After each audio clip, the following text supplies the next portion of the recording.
An ambitious LAPD officer gets assigned to a dangerous undercover role. Hands on the side of the glass. Straight ahead. Put it in park. He finds himself entangled in a corrupt world led by a ruthless mentor as he struggles to survive the brutal streets.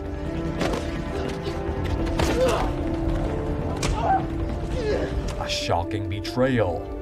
I didn't shoot a room full of cops said you did. But I didn't. You did. Forces him to confront the man who put him in the crosshairs. The movie opens with Jake Hoyt, an LAPD officer, waking up to start his day. He notices that his wife is already up, busy tending to their child. He quickly tells her that he's getting ready, as it's his first day of his new role as an undercover narcotics officer in the rough neighborhoods of South and East Los Angeles. While having breakfast, his phone rings. It's Alonzo, his new commanding officer, asking him to meet at a nearby coffee shop. Jake starts feeling nervous about the day ahead, but his wife reassures him, telling him he'll do great, which helps calm his anxiety. At the coffee shop, Jake tries to strike up a conversation with Alonzo, who is absorbed in reading a newspaper and shows little interest in talking. After a couple of attempts to break the silence, Alonzo challenges Jake to tell a story if he's going to keep interrupting. Jake shares a story from one of the previous cases, but Alonzo, a tough man who seems hard to impress, remains indifferent. They soon leave the coffee shop and head to Alonzo's car, which he refers to as his office. As they drive, Alonzo asks Jake why he wants to work in narcotics, to which Jake responds that he aims to become a detective. Alonzo explains that in this line of work, the rules don't matter, advising Jake to forget everything he learned at the academy if he wants to survive. Jake, eager to prove himself, agrees to follow Alonzo's lead, and they drive through the neighborhood as Alonzo gives him a rundown of the streets. The conversation takes a personal turn as Alonzo starts talking about Jake's family, warning him that showing love for his wife and child could become a weakness. He even advises Jake to stop wearing his wedding ring while working, which Jake reluctantly agrees to do. Their first assignment of the day involves surveilling a drug dealer, who Alonzo reveals is one of his informants. They prepare to make a move, pursuing the dealer's buyers and cutting them off in a chase. Alonzo and Jake confiscate anything of value from the buyers, including the drugs.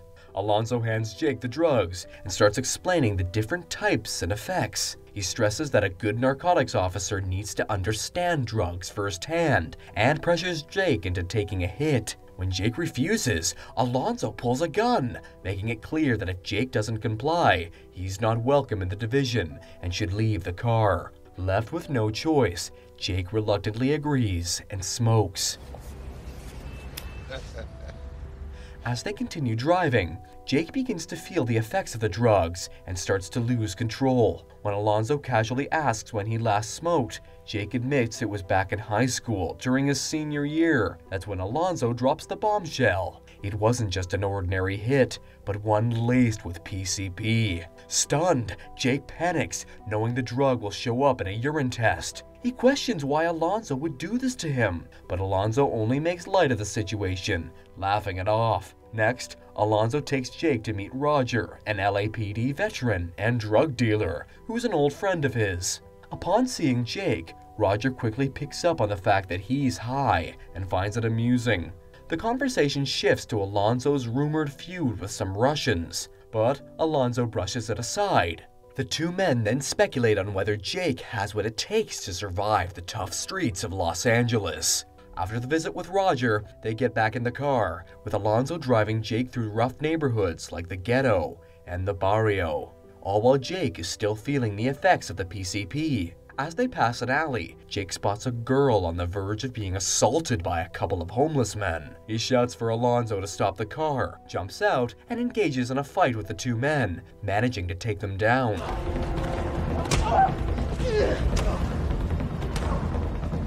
While Jake consoles the frightened girl, Alonzo arrives. The girl leaves, and Alonzo tortures the assailants. He then lets them go. As Jake surveys the scene, he notices her wallet on the ground. He picked it up and saw she was 14. Back in the car, Jake is upset that Alonzo let the two homeless men go, but Alonzo justifies it by saying that to protect the innocent, you have to be tough, and their focus should be on bigger targets, not small-time criminals. Jake is unimpressed, but doesn't push the argument further. To ease the tension, Alonzo praises Jake for his actions in the alley, giving him some credit for stepping up. Later, they go to meet a drug dealer in a wheelchair, with Jake pretending to be a crack addict. The dealer quickly realizes Jake is an undercover cop and tries to escape. Alonzo catches him, roughing him up until he reveals the name of his supplier after a bit of back and forth. With the name in hand, they head to the supplier's address to make an arrest. Upon arriving in a tough neighborhood, they notice gang members openly carrying weapons, a clear sign of danger. They raid the house, where a woman claims only her 10-year-old nephew is inside. Alonzo searches the boy, but finds nothing suspicious. Meanwhile, the woman starts questioning Jake about their warrant and why they don't have backup.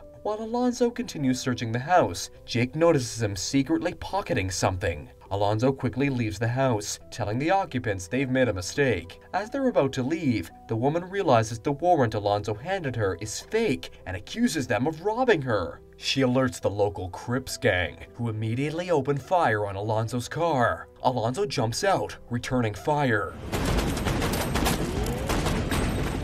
Meanwhile, Jake scrambles back into the car, and they manage to speed away under the hail of bullets. Jake, shaken by the chaos, confronts Alonzo about opening fire in a crowded neighborhood, insisting it was reckless. Alonzo dismisses his concerns, warning Jake that if he can't handle the heat and risk, he might as well go back to his safe, suburban life. Alonzo then takes Jake through a Bloods-controlled neighborhood, explaining that while most gang members respect him because he's a cop, they also keep an eye on his movements. As pigeons circle overhead, Alonzo mentions that the gang members are spreading word that he's there. They eventually arrive at Alonzo's house, where he lives with his girlfriend and young son. After brief introductions, Jake spends the night on the couch alongside Alonzo's son, trying to process the day's events. The next morning, Alonzo wakes Jake, telling him they have work to do. They head to a lunch meeting with several LA judges. Alonzo introduces Jake to them before directing him to sit at another table. As they chat, the judges share old stories, laughing about past cases. They also inquire about Alonzo's rumored feud with the Russians,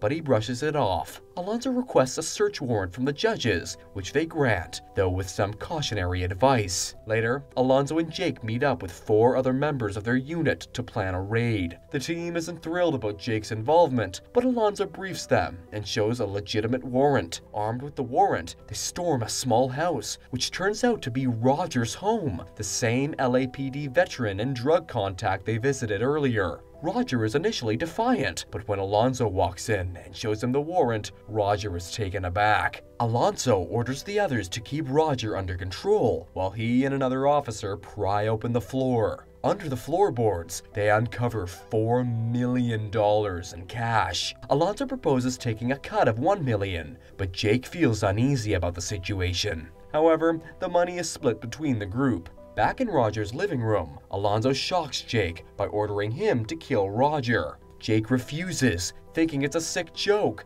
but Alonzo shoots Roger himself without hesitation to make it look like self-defense. Alonzo then shoots Jeff, one of their team members, in his Kevlar vest. Unfortunately, one of the bullets penetrates Jeff's vest, and he pleads with Alonzo to call for help. As the team quickly fabricates a story to justify the events, they decide to pin the blame on Jake, claiming he was the one who shot Roger. Jake is horrified and refuses to go along with the lie. Alonzo, not backing down, pulls a gun on Jake, but Jake grabs a shotgun and holds the crew at bay, standing his ground. Alonzo reminds Jake that the PCP in his system will ruin him if a drug test is conducted, leaving him with no choice but to back down. Reluctantly, Jake lowers his weapon as backup arrives, allowing the crime to pass without scrutiny. As they drive away, Jake confronts Alonzo again, calling what they did murder. Alonzo, however, rationalizes it, arguing that Roger was a drug dealer who sold to kids, so taking his money and eliminating him was justified. He brushes off Jake's protests, convinced that with time, Jake will come to accept the corrupt reality of their work in the narcotics division. They drive to the barrio, where Alonzo tells Jake that he needed to drop off some cash to one of his informant's families. As they enter the house, they're met with suspicious glares from gang members guarding the place. In the kitchen, a card game is underway, and Jake is left waiting there while Alonzo steps into the bathroom. Smiley, the head of the house, opens the package Alonzo left behind, instructing his sister to count the money inside. Jake joins the card game, but soon realizes it's a trap to disarm him. After a brief conversation about his gun, Smiley reveals that Alonzo has abandoned him. He explains Alonzo's situation, how a Russian gangster insulted him, leading Alonzo to lose control and kill the man. Now, the gangster's bosses want Alonzo to pay $1 million by midnight, or they'll come after him. Understanding that he's been set up, Jake tries to fight his way out, but Smiley and his crew overpower him. They drag him into the bathroom, preparing to execute him. Just as they're about to pull the trigger, one of them finds the wallet Jake picked up earlier, the one belonging to the girl he saved from being assaulted. Smiley asks how Jake got it, and Jake explains how he stopped the attack. Smiley calls his cousin, the girl, who confirms the story. Grateful for Jake's help, Smiley decides to let him go and tells him to clean up and leave. Shaken, but fueled by rage, Jake sets off for Alonzo's house, deep in Blood's territory, the very place Alonzo had warned him never to go without him. The Bloods stop him at first, but let him through, sensing Jake's intentions to confront Alonzo. Jake sneaks into the house, catching Alonzo as he's hurriedly packing up his cash, preparing to meet the Russians. Alonzo tries to talk his way out of it, claiming Jake has no proof of anything and suggesting he quit while he can. Jake stands his ground, but Alonzo seizes the moment to distract him, leading to a brief gunfight inside of the house. Jake loses track of Alonzo, and while searching the roof, he nearly falls off a balcony before Alonzo attacks.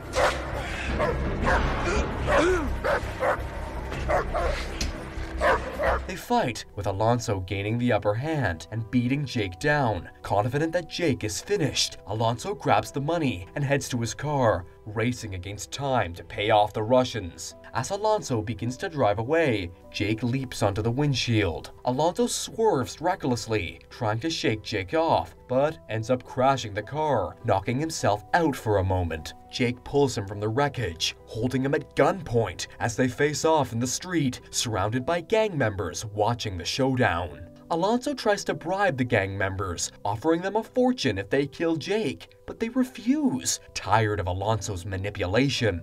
In a final act of defiance, Alonzo reaches for a gun, but Jake shoots him in the leg, taking his badge and telling him he no longer deserves it. One of the gang members holds Alonzo at gunpoint, allowing Jake to leave with the money. Alonzo is left behind, yelling threats, but the crowd loses interest and disperses. Later, Alonzo drives toward the airport, trying to escape his fate. At a traffic light, he notices a suspicious car pull up beside him. Before he can react, the vehicle blocks him in, and armed Russian hitmen jump out, unleashing a hail of bullets. Alonzo, struggling for breath, is mocked by his attackers before they finish him off in a brutal barrage of gunfire. The movie concludes as Jake, battered and exhausted, returns home. Don't forget to like this video and subscribe to our channel. Thanks for watching.